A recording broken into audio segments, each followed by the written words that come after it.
ආයුබෝවන් ගෙදර රස YouTube channel එකට ආදරයෙන් පිළිගන්නවා. අද මම හදන්නේ තෙම්පරාදු කරපු රසම රස පරිප්පු කරි එකක්. මේක හදන්න මං අද ටිකක් එලිමහනට ආවා. හැබැයි වැඩේ 100%ක් සාර්ථක වුණේ නැහැ. මං ඒක ඉස්සරහට කියන්නම්කෝ. මේ පරිප්පු කරිය රෙස්ටුරන්ට් රසට වෙනවා. ඔයාලත් අනිවාර්යෙන් හදලා බලන්න. අපි බලමු මේ පරිප්පු කරිය හදන්න අවශ්‍ය වෙන්නේ මොනවද කියලා. හොදලා අරගත්ත පරිප්පු, පොල් කිරි, කපාගත්ත ලොකු ලූණු, වතුර, අමු මිරිස්, කරපිංචා, රම්පේ, සුදු ලූණු, කුරුඳු කුඩු, කුරුඳු කෑලි ගත්තත් කමක් නැහැ, කහ කුඩු, මිරිස් කුඩු, උළුහාල් කුඩු, ලුණු. මෙතන තියෙන සමහර බඩු තෙම්පරාදුවටත් එක්කම තමයි අරන් තියෙන්නේ. ඇතිලියක් අරන් ලිප ඔන් කරගන්න කලින් පරිප්පු ටික දාගන්න.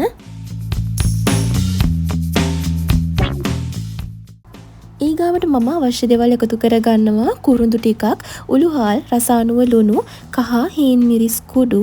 මම කලින් කිව්වා කුරුඳු කුඩු වෙනුවට කුරුඳු කෑලි එකතු කරන්නත් පුළුවන් කියලා. හැබැයි උළුහාල් එකතු කරනකොට අනිවාර්යයෙන්ම උළුහාල් ටික කුඩු කරලා එකතු කරගන්න. ලිප ඔන් කරන්න කලින් මේ එකතු කරන ඉන්ග්‍රේඩියන්ට්ස් අනුපිළිවෙලට එකතු කරන්න නැහැ. ඔයාලට ලේසි විදිහට පුළුවන් විදිහට මේ ටික එකතු කරගන්න.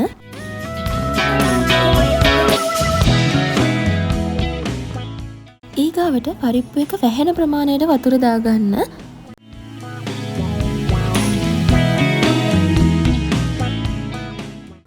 මන් ලුණු ටිකක් දානවා. ලුණු ඔක්කොම දාන්නේ නැහැ. ඉතුරු ටික කපාගත්තේ තෙම්පරාදුවට හින්දා. අමු මිරිස් ටිකක් දානවා. කරපිංචා රම්පෙත් දාලා මේ වෙලාවේ ලිප ඔන් කරනවා. සාමාන්‍ය ප්‍රමාණයට ගින්දර තියාගන්න.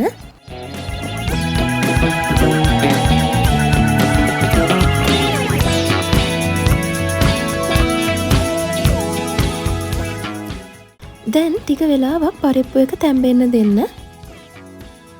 ඒ අතරේ සැරෙන් සැරේ මේ විදිහට හැඳි ගා ගන්න. කියමනුකුත් තියෙන්නේ හැඳි නොගා හදන හොද්ද වගේ කියලා. ඒ කියන්නේ අනිවාර්යයෙන්ම හොද්දි හැඳි ගන්න ඕනේ කියලානේ. මන් ටික වෙලාවක් පරිප්පු එක වහලත් තඹ ගන්නවා. මේ වෙලාවේ පියන අරිනකොට පරිප්පු හොද්ද නටනවා ඔයාලට පේනවා ඇති. ඒ වෙලාවට ටිකක් හැඳි ගා ගන්න.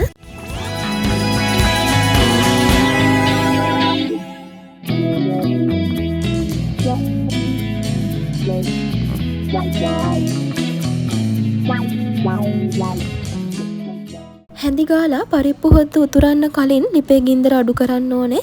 අඩු කරලා මන් ආයෙ ටිකක් වහ ගන්නවා.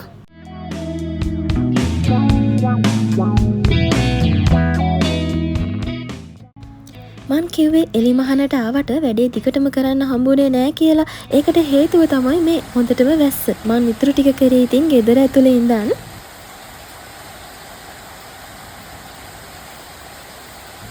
ඔන්න දැන් නම් පරිප්පු ටිකක් තැම්බිලා. මේ වෙලාවේදී මන් මිටි කිරි ටික එකතු කරගන්නවා. පරිප්පු වල ප්‍රමාණයටම වගේ එකතු කරා. ඔයාලට හොදි ගතිය ගොඩක් ඕනේ නම් තව ටිකක් වැඩිපුර එකතු කරගන්න.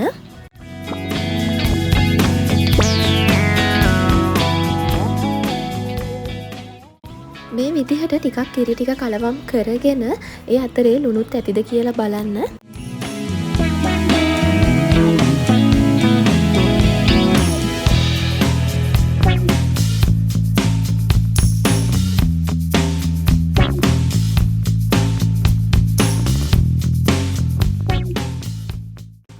ටික වෙලාවක් පරිප්පු හොද්ද ලිපේ තියෙන්න අරින්න. සැරෙන් සැරේ හැඳි ගන්න අමතක කරන්නත් එපා.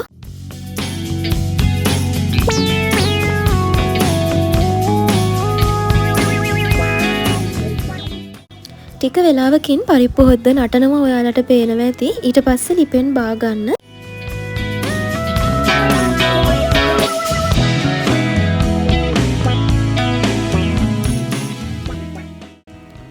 ඊගාවට තියෙන්නේ තෙම්පරාදුව හදාගන්න. මන් කලින් පෙන්නපු ලූණු, සුදු ලූණු, කරපිංචා, රම්පේ, අමු මිරිස් වලට අමතරව එකතු කරගෙන තියෙන්නේ පොල් තෙල් අබ කෑලි මිරිස් විතරයි. භාජනයක් කරන් ලිපේ තියලා රත් කරගත්තා. මන් ගත්තේ නොන් ස්ටික් එකක්. ඒත් ඔයාලා කැමති නම් තාච්චියක් උනත් ගන්න පුළුවන්. භාජනය රත් වෙද්දී පොල් තෙල් ටික දාගන්න.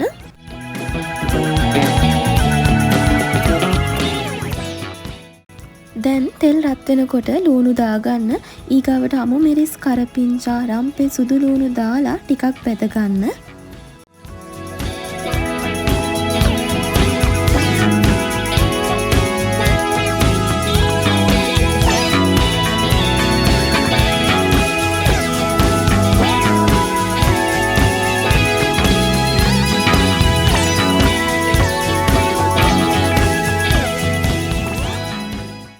ඊගාවට මම අප එකතු කරනවා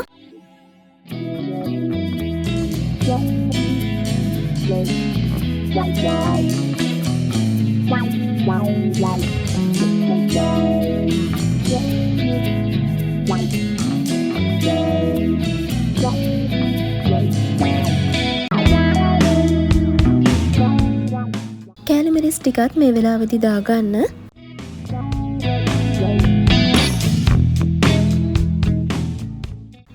දැන් අපේ තෙම්පරාදුව හදාගෙන ඉවරයි. දැන් පරිප්පු කරියට උඩින් තෙම්පරාදුව මේ විදිහට දාගන්න.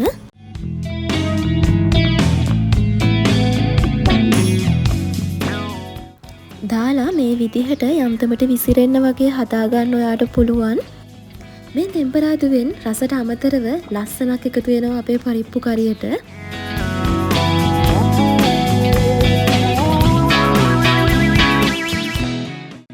කැමතිනම් මේ තෙම්පරාදුව පරිප්පු කරියට හොඳට කලවම් කරගන්න.